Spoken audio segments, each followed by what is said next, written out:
ఆంధ్రప్రదేశ్ రాష్ట్రంలో కష్టాల్లో ప్రజలు రియాలిటీ షోలో చంద్రబాబు నాయుడు ఇలా ఉంది పరిస్థితి అని రోజా అన్నారు. ఈ రాష్ట్రంలో బాలికలపైన, ఆడపిల్లలపైన, మహిళలపైన హత్యలు, అత్యాచారాలు జరుగుతుండడం దురదృష్టకరం. ఏ ముహూర్తాన చంద్రబాబు నాయుడు ముఖ్యమంత్రి అయ్యాడో ఆడపిల్లలను నరికి చంపుతున్నారు. ఈ రాష్ట్ర చరిత్రలోనే ఈ 4 నెలల్లో జరిగిన దారుణాలు ఎప్పుడు కూడా జరిగి ఉండవని మాజీ మంత్రి రోజా అన్నారు. దురదృష్టకరం.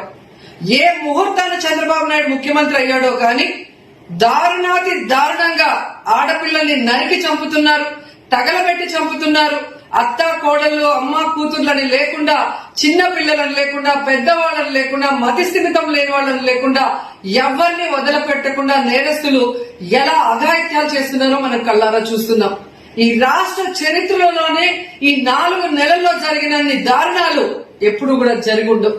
దానికి ఈ అసమర్థ ప్రభుత్వం, ఈ అసమర్థ ముఖ్యమంత్రి, డిప్యూటీ సీఎం గారు అండ్ హోంమంత్రి గారు కారణం కాదా అని నేను అడుగుతున్నాను. ప్రజలంతా ఇక్కడ అల్లల్లాడిపోతున్నారు. గుర్రులో అతిసారి వ్యాధి వచ్చి 11 మంది చనిపోయారు. ఎక్కడ చూసినా ఆడపిల్లలు ఆత్మహత్యలు లేదా అత్యాచారాలు లేదా వాళ్ళని నరికి చంపడం, తగలబెట్టి చంపడం చేస్తుంటే ఎవరైనా ఒక్కరైనా వచ్చి ఆ కుటుంబాలకి అండగా నిలబడటం కానీ వాళ్ళకి న్యాయం చేస్తాము అన్న ఒక భరోసా ఇచ్చిన వాళ్ళు ఉన్నారా అంటే ఎవరు కూడా లేరు.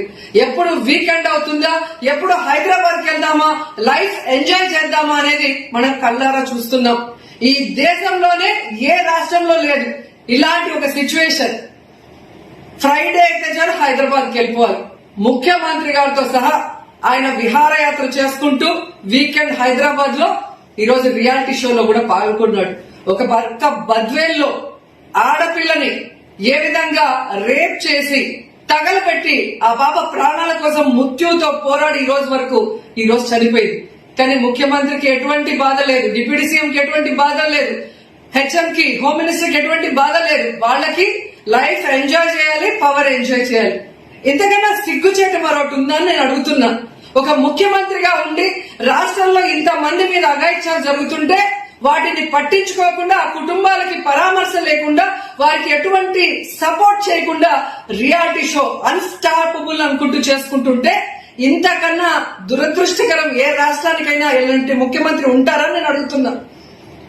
మొన్నటికి మొన్న అత్తా కోడల్ని హిందూపురంలో ఏ విధంగా రేప్ చేశారు, అసలు వినటానికే భయంకరంగా గ్యాంగ్ రేప్ చేస్తే హిందూపురంకి ఇంతవరకు వెళ్లలేదు.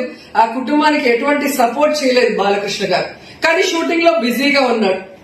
అన్స్టాపబుల్ అని రియాలిటీ షోలో నవ్వుకుంటూ ఎంజాయ్ చేస్తున్నారు.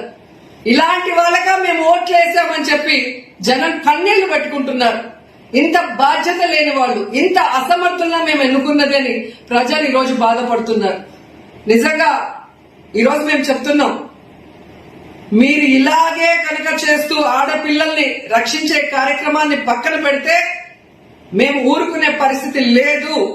ఖచ్చితంగా ఎవరైతే ఈరోజు అన్యాయం అయ్యాయో ఆ కుటుంబాలను పరామర్శించి ప్రభుత్వం వాళ్ళకి అండగా చేయాల్సినవన్నీ చేయాలి. ఆ నిందితుల్ని కఠినంగా శిక్షించాలి. అలాగే బద్వేలు అమ్మాయి ఎవరైతే చనిపోయిందో వాళ్ళ మదర్ కోరుకున్నట్టుగా ఆ పిల్లోడికి ఉరిశిక్ష వేయాలి. లేని పక్షంలో వైఎస్ఆర్ కాంగ్రెస్ పార్టీ తరఫున మేము పెద్ద ఎత్తున మీకు వ్యతిరేకంగా మరి బయటకు వస్తామని కూడా ఈ సందర్భంగా తెలియజేసుకుంటున్నాం. కష్టాల్లో ప్రజలు, రియాలిటీ షోలో చంద్రబాబు నాయుడు, ఇలా ఉంది ఈ రాష్ట్ర పరిస్థితి.